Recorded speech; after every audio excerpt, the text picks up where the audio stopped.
We haven't taken an official position as a Freedom Caucus. I think there is wide support among all of my colleagues. We've talked about this in anticipation that this day may come based on the impasse that our negotiators were facing here on Capitol Hill.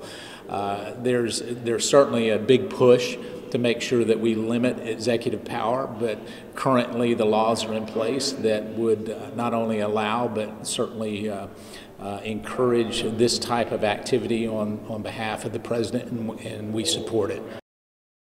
Well, I mean, we've got a crisis. We've got caravans that are coming. The amount of money that was allocated in this particular bill that was passed last night and about to be signed into law would indicate that we would have a 20-year window to secure our southern border.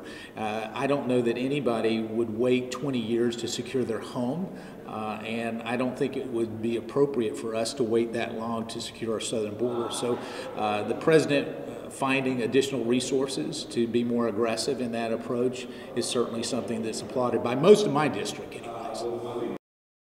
As I've expressed before, I've encouraged the president not to go down this path of a national emergency. I mean, I see the legal basis, I see the legal argument that he's deploying to get access to these funds in order to secure the border.